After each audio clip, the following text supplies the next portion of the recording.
Баршаңызға сәлем. Қазақ Ордасы YouTube арнасында жаңа шығарылым. Бұл жолы еліміздегі резонансқа айналған Әл-Фараби даңғылындағы 3 адамның өмірін жалмап кеткен ірі жол көлік апатына тоқталамыз.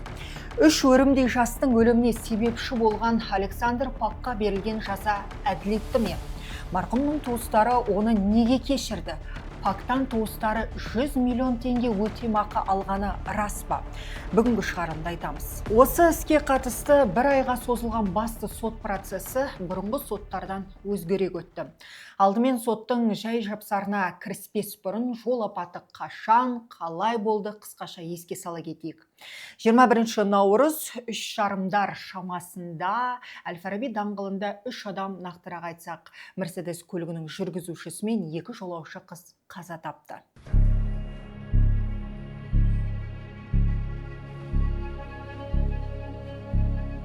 Тергеу мәліметінше Александр Пак басқарған Зикр көлігі қарсы қозғалыс жолағына шығып кетіп, Мерседеспен қатты жылдамдықпен соқтығысқан.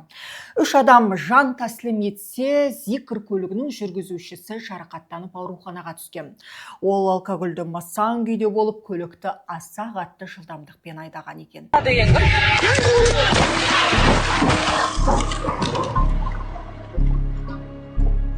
Жол көлік апаты болған түннің ертесіне әлеуметтік желіде марқұмдардың туыстары бұқаралық ақпарат құралдарынан, журналистерден көмек сұрап, бұл іске резонанс керек екенін жазды. Себебі олар күдіктінің жазадан сытылып кететін күмәндары бар екенін айтқан еді. Дәл осы жол апатынан кейін кадрлық тексерулер басталып, бірқатар шаралар жүргізілді.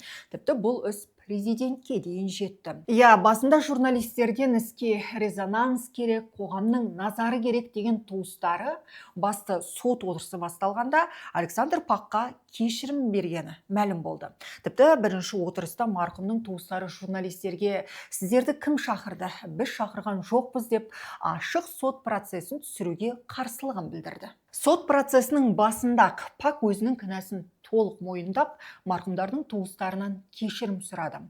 Ал марқұмның туыстары өз кезегінде Пакты кешіріп, сотта куәлік еткенде де оның кешіргенін, әрі оған қатысты ешқандай талап арызы жоқ екенін айтты. Я понимаю, что никакие слова, никакие действия не могут.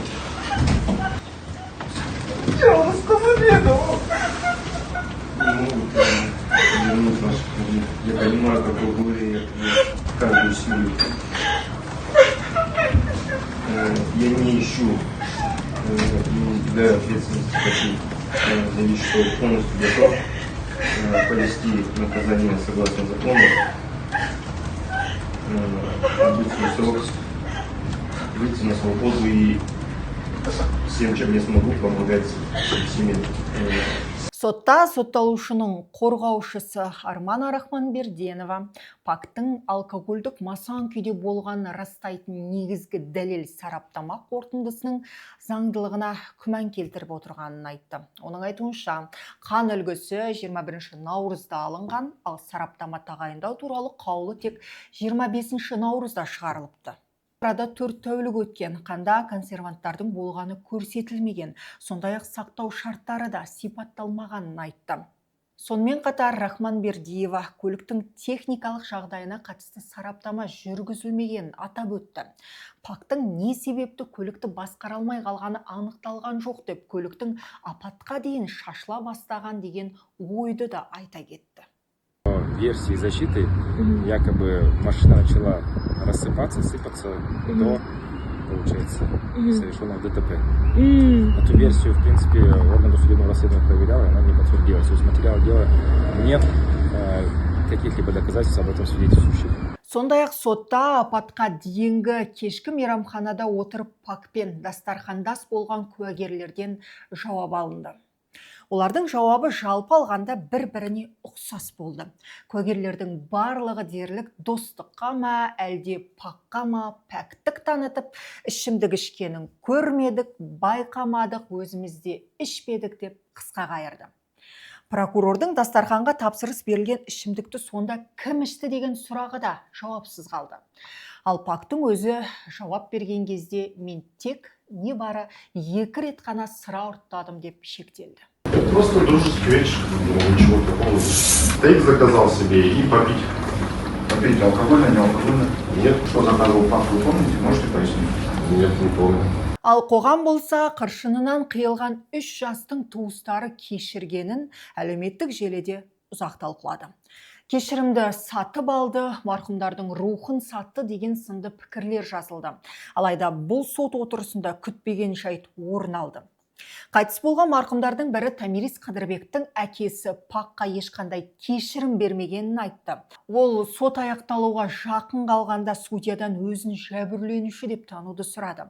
Алдымен судьяның шешімі бойынша ол куәгер ретінде жауап берді. Қыдырбектің әкесі сотта марқұм қызының анасымен ажырасып кеткенін әрі бұрынғы әйелі Пакты кешіргенінен хабарсыз екенін жеткізді. Ты что, простил, там вот 3 семьи простила?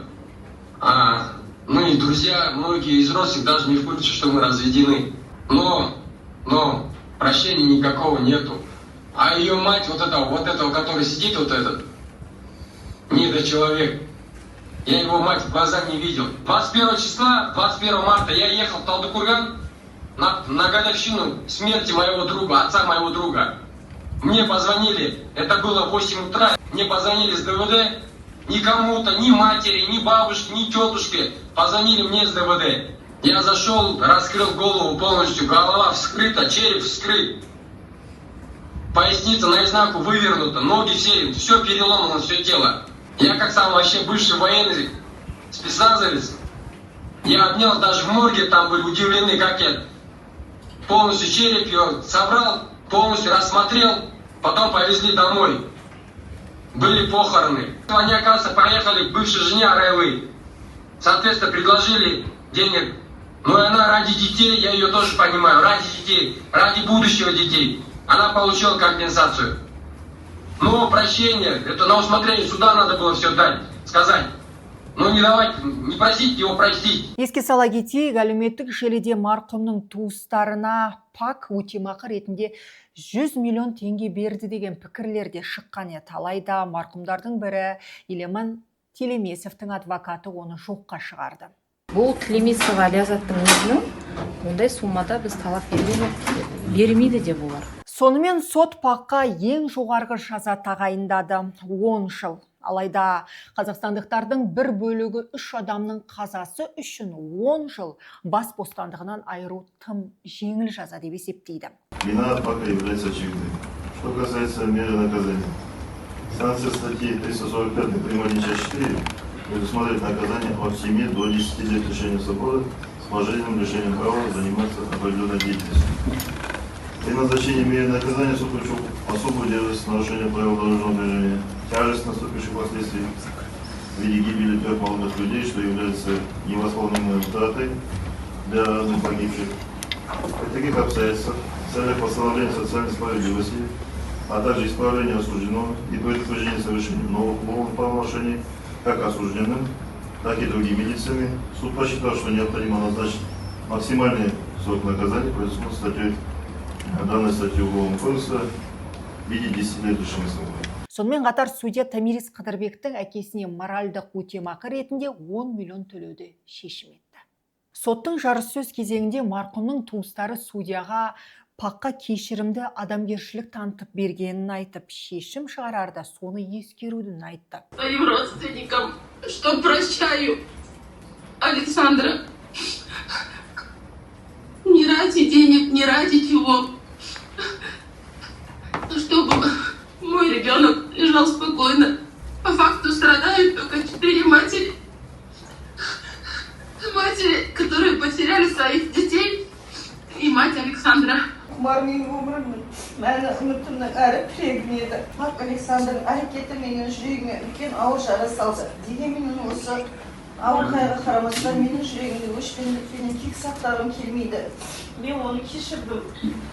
Ал Пак соңғы сөзінде өзінің ешқандай миллиардердің баласы емес екенін, әрі ешқандай саяси ықпалды тұлғалармен байланысы жоқ екенін айтып, марқұмдардың жақындарынан тағы да кешірім сұрады. Уважаемый судья, прошу вас при принятии решения увидеть во мне не только тот стимул, но увидеть человека, сына своих родителей, отца своих детей, мужа своей супруги. Я не являюсь сыном миллионеров, миллиардеров. У меня нет никаких связей с политическими чинами и так далее. Все, что я заработал участник труда. 10 жылды біреу аз дер, біреу көп дер, бірақ прокурор мен судья заң аясынан шыға алмайды. Осы орайда айта кетейік, қазіргі таңда бұл жол көлік апаты болған кезде резонансты мәлімдеме жасап, біраз шенділердің атын атаған Әділетхан Молдаханның сот процесі жүріп жатыр. Ал әрекетсіздік фактісі бойынша қылмыстық іс қозғалған полиция қызметкері әрі Пакпен сол кеште дастархандас болған куәгердің ісі әлі сотқа жетпеді. Бұл қайғылы жағдайдан көлікті қалай болса солай, не бар жылдамдықпен басқарып, адам өмірінің өлшеуін білмейтіндер қандай сабақ алды. Қоғамға бұл жаза әділетті ме? Ал сіз үшін, құрметті көрермен, Пакқа шығарылған үкім әділетті ме? Қалай санайсыз? Пікіріңізді жаза кетіңіз. Сіздермен бірге болған мен, Перизат Жарылқасын.